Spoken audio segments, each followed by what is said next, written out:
感覚がすでに狂い出す悲惨な世界。離れない散々粘れよ、あの夜に曖昧なステレオ。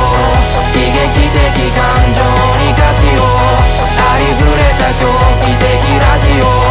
繰り返す最低なシナリオ、あの次に贅沢な罰を吐き出した血迷うロザリオ。聞き飽きたその無駄な意味を。